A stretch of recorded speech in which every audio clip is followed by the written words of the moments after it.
नमस्ते। Diet therapy इस channel में आप सबका स्वागत है। आज हम ओमेगा 3 फैटी एसिड के बारे में जानेंगे। फैटी एसिड क्या होते हैं, फैटी एसिड के प्रकार कौन से हैं, जरूरी फैटी एसिड कौन सा है, ओमेगा 3 फैटी एसिड के लाभ क्या होते हैं और उसके शोध के निष्कर्ष क्या है, उसके डिफिशियंसी या कमी होने के कारण क्या हो सकता है, उसके स्रोत कौन से हैं और आरडीए के हिसाब से उसकी अपने शरीर के लिए आवश्यकता कितनी होती है, इसके बारे में हम आज जानेंगे। एसिड दो प्रकार के होते हैं, जैसे कि सैचुरेटेड फैटी एसिड और unsaturated fatty acid. Unsaturated fatty acid फिर से दो प्रकार में विभाजित होते हैं। उसमें मोनो अनसैचुरेटेड फैटी एसिड जो कि ओमेगा 9 फैटी एसिड के नाम से भी जाने जाते हैं, और poly unsaturated fatty acid. Poly unsaturated fatty acid omega 3 fatty acid और ओमेगा 6 फैटी एसिड के विभाजित होते हैं। जो ओमेगा 3 फैटी एसिड है इसके बारे में आज हम जानेंगे। ये तीन घटक में विभाजित होते हैं, जैसे कि EPA, DHA और ALA।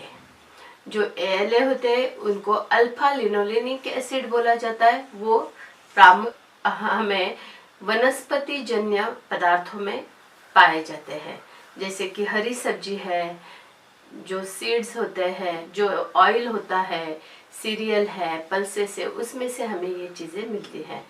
और EPA या DHA जो होते हैं वो प्राणीजन्य पदार्थ जैसे कि फिश, उसी में से मिलते हैं। इसीलिए हमें हमारे आहार में इनका उपयोग करना जरूरी होता है। जैसे कि पॉली अनसैचुरेटेड फैटी एसिड को विशेष तेल भी कहा जाता है। यह शरीर के लिए आवश्यक फैटी एसिड है। ये अपने शरीर में तैयार नहीं होता है, इसीलिए हमें रोज के आहार से, खाने में से ही हमें उसको लेना जरूरी होता है। और इसका उपयोग आहार में फंक्शनल फूड, जिसे हम न्यूट्रास्यूटिकल्स बोलते हैं, उस गुणधर्म के कारण किया जाता है। संस्कृति के आहार में हम देखेंगे तो बहुतांश हमारे डाइट में ओमेगा 6 फैटी एसिड का समावेश ज़्यादा होता है और ओमेगा 3 फैटी एसिड का समावेश कम होता है। इसीलिए हमारे आहार में उसका प्रयोग करते वक्त ओमेगा 3 फैटी एसिड्स हमें बढ़ाना जरूरी है, क्योंकि ओमेगा 3 फैटी एसिड ज़्यादा उपयोगी है शरीर के लिए।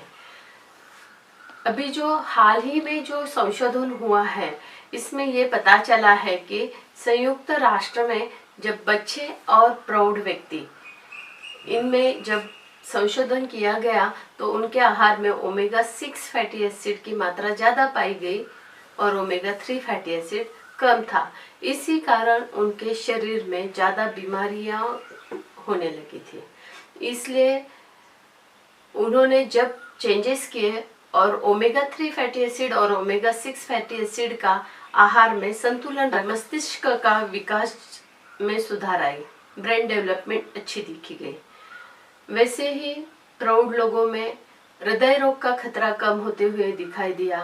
बीपी की समस्या, उस पर नियंत्रण आया है। कैंसर या डायबिटीज है, अर्थराइटिस जैसी बीमारियां हैं, उसमें नियंत्रण पाया गया है। और ऑटो न्यूरो डिजेनरेटिव डिसीज में भी नियंत्रण पाया गया है।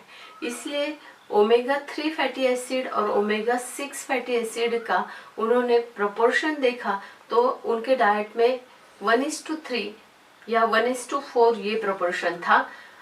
और यह सलाह दी गई है कि 1 से 1 मीन्स ओमेगा 3 फैटी एसिड और ओमेगा 6 फैटी एसिड आहार में समान प्रमाण में उपयोग किया जाता है तो उसका अपने शरीर के लिए अच्छा उपयोग होगा। इसलिए आहार में ओमेगा 3 फैटी एसिड ठीक तरीके से हम इस्तेमाल कर रहे हैं या नहीं कर रहे हैं, उसकी तरफ ध्यान देना जरूरी है। पॉली अनसैचुरेटेड फैटी एसिड जो होता है वो अपनी चयापचय की क्रिया में छोटे अंत मीन स्मॉल इंटेस्टाइन में ही उसका पाचन हो जाता है। इसलिए जब भी वैद्यकीय चिकित्सा का विषय आता है तो डॉक्टर हमेशा लिपिड प्रोफाइल करने के लिए सलाह देते हैं, जैसे कि उसमें हम ट्राइग्लिसराइड लेवल या कोलेस्टेरॉल के लेवल कि दैनंदिन आहार में हम क्या फैट खा रहे हैं, कौन से प्रकार का फैट खा रहे हैं, वो हमें पता ही नहीं रहता है। कभी कभी जो ऑयल सीड्स होते हैं उसमें भी फैट होता है, या कुछ बिस्कुट जैसी चीज़ें होती हैं जिसमें डाल्डा कंटेंट वाला फूड खाते हैं, तो वो रेडी टू ईट होगा तो उसका लेबल देख के उसमें सैचुरेटेड फैट है या पॉलीअनसैचुरेटेड फैट है वो देखना जरूरी है। या हम जो भी घर में जो चीज़ बनाते हैं तो उसमें कौन से प्रकार का तेल यूज कर रहे हैं या क्या चीज़ हम डाल रहे हैं या उसमें कौन सी प्रकार की चर्बी आ रही है वो देखना जरूरी है।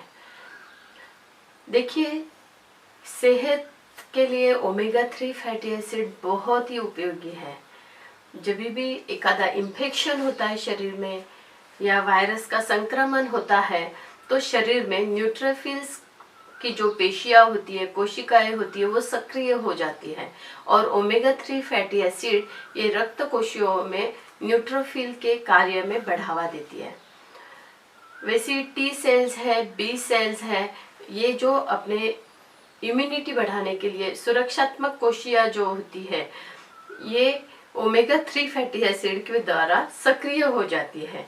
और साइटोकिन नाम का जो प्रोटीन होता है वो भी ओमेगा 3 फैटी एसिड के कारण सक्रिय हो जाता है, उसका उत्पादन बढ़ जाता है।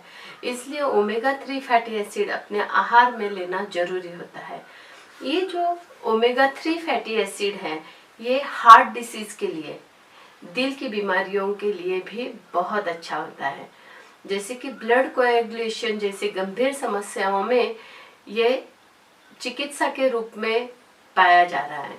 यह ओमेगा 3 फैटी एसिड जो होता है वो ऑक्सीजन को बढ़ावा देता है, ऑक्सीजन सर्कुलेशन बढ़ाता है और हार्ट डिसीज की मात्रा कम करने में मदद करता है। इसीलिए अमेरिकन हार्ट एसोसिएशन इन्होंने ये कहा है कि नियमित रूप से ओमेगा 3 फैटी एसिड अपने आहार में रहेगा तो हार्ट डिसीज की समस्याएं काफी मात्रा में कम होती हुई दिखती है। ऐसे ही European society for parenteral and enteral nutrition के विशेषज्ञों ने भी ये अनुमान लगाया है कि ओमेगा 3 फैटी एसिड हम कोविड-19 के मरीजों में देते हैं तो उनकी ऑक्सीजन कैरिंग कैपेसिटी या ऑक्सीजन की अपूर्ति में सुविधा दिखाई दे रही है। इसलिए कोविड-19 के रुग्णों में भी ओमेगा 3 फैटी एसिड देना या आहार में उनके ओमेगा 3 फैटी एसिड का समावेश करना जरूरी है। ये जो ओमेगा 3 फैटी एसिड है उसमें EPA इकोसोपेंटोनिक एसिड जो होता है वो प्री इंफ्लेमेटरी और एंटी इंफ्लेमेटरी प्रॉपर्टी से या गुणों से भरा हुआ है, जिसमें वो बायोएक्टिव सिग्नलिंग में विशेष कार्य करता है। यह आमतौर पे देखा गया है कि इन्फ्लेमेशन या एंटी इन्फ्लेमेटरी डाइट जब हम किसी को देते हैं तो उसमें ओमेगा 3 फैटी एसिड का समावेश करने से या EPA का समावेश करने से उनका सूजन या पेन दर्द कम होने में मदद होती है।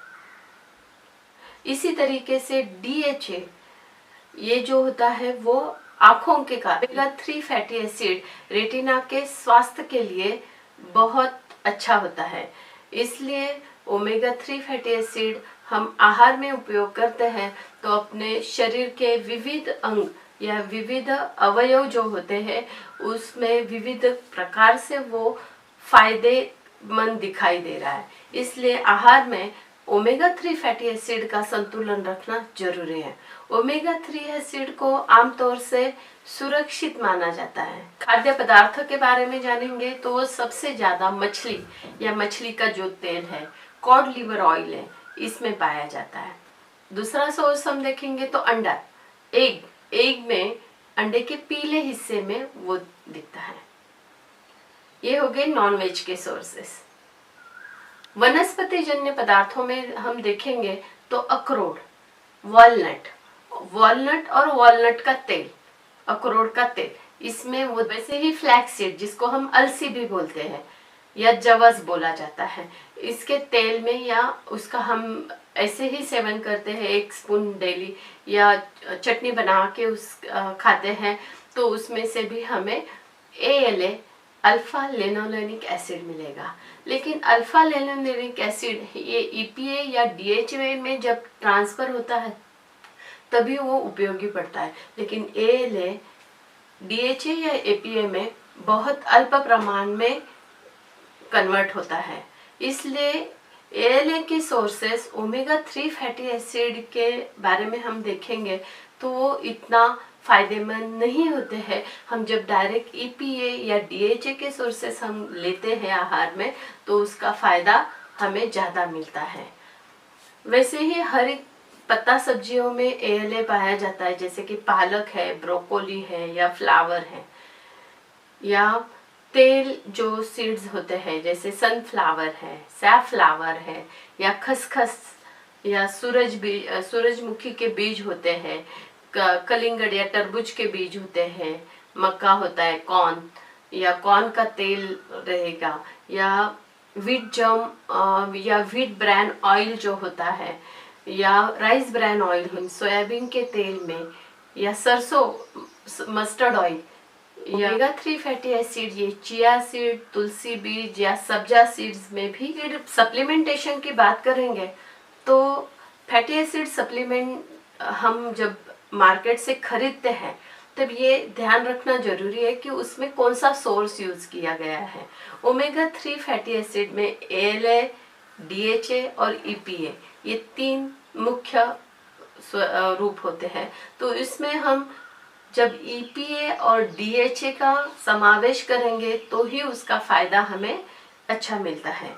ALA हमें इतना फायदेमंद नहीं है, इसलिए हम जब भी फूड सप्लीमेंट खरीदने जाते हैं तो उसका लेबल देखना जरूरी है, उसमें कौन सा कंटेंट है, वो किस पदार्थ से बनाया गया है, ये देखना जरूरी होता है।